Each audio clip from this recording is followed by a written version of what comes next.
Welcome boys and girls, today is shootout time. Yes, welcome to Slotcar Dude and to another video on my channel.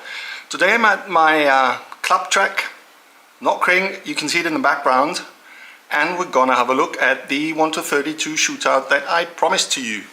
So boys and girls, let's have a look at what is coming up here.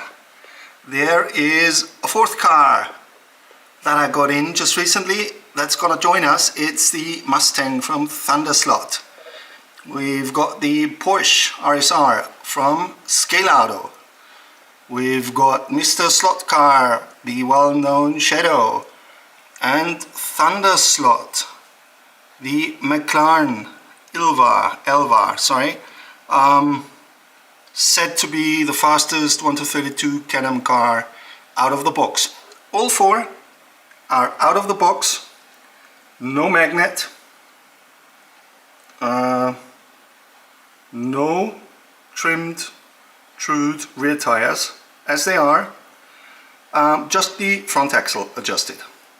So we are going to take a test ride on this beauty behind me. Here it is. We're gonna do it on 12 volts, and the controller of my choice, give me a sec, is this one, Karstein. Yes, this is gonna be the controller of my choice. So stay tuned. Gonna start with the first test then.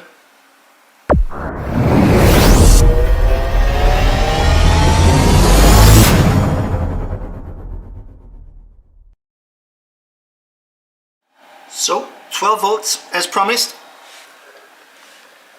We're going to do the test on lane number 1. Here is our first car to be tested. Take a look at the 33 meter monster. It is very light at the front end, so a little weight behind the guide would do it well. 12 volts is quite heavy, but doable.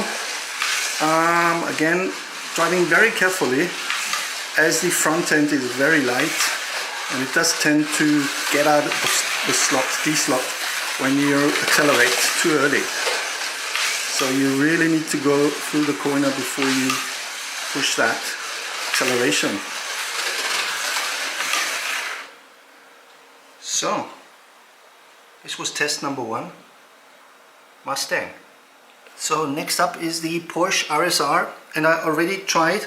It is absolutely undrivable. I'm sorry to say so. You can hear it. The main problem is, if you look closely, the rear tires rub inside the wheel well on both sides, which means this is where this hopping comes from. So, sorry guys and girls, out of the box, nope, not drivable. So, next car. Next up, the famous Shadow of Mr. Slotcar out of Canada. And yes, although I ruined turn number 1, this is, at the moment, the best one out of the box. I just can't drive it, that's me. Give me a second. Or no, I'll take you with me. Take you along, so you can see the track a little bit better. Our track has got a lot of grip, as you can see, maybe here. You nearly can't see the white middle line on this Carrera track. This is all from tire residue, so to say. Even better to be seen here. It's all covered by grip. This is all grip, guys. Also here on this big upwards corner.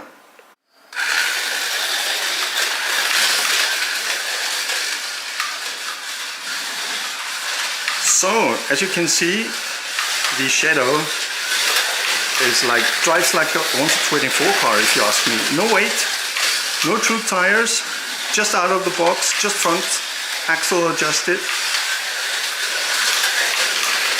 And really a blast to drive.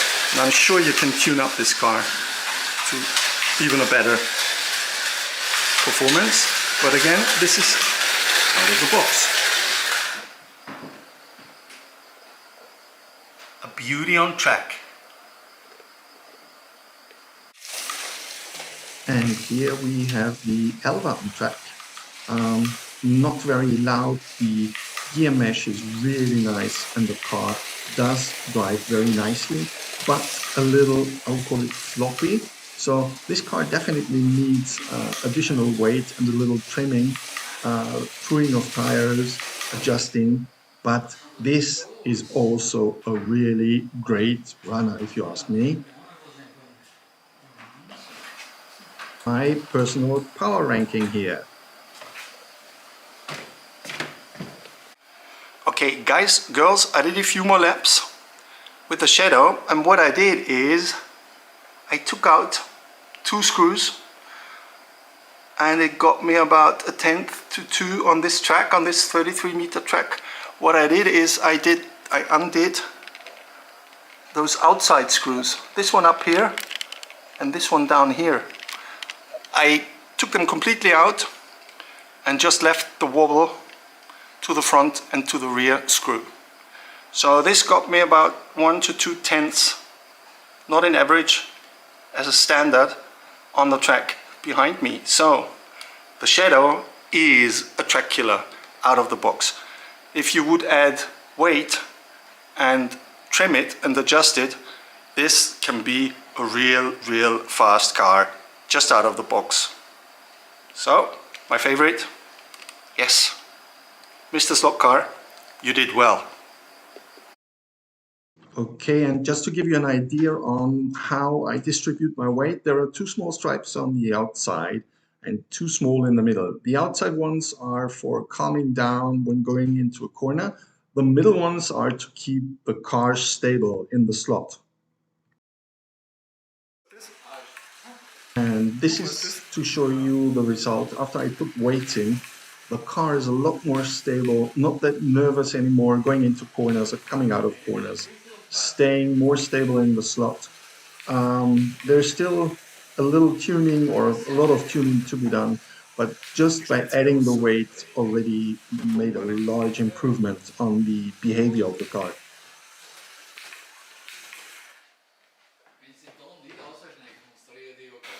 Okay, boys and girls, test session is over. I switched down the electricity and down to 10.5 volts, and all cars were a lot better to drive at 10.5. So I have to admit, 12 volts might be too much to most of them, especially the Mustang, but a little bit of weight down with electricity and the beauty to drive. So hope you enjoyed it. Don't forget to come back, press the subscribe button, press the like button if you liked the video, and looking forward to see you back on my channel. See ya, guys.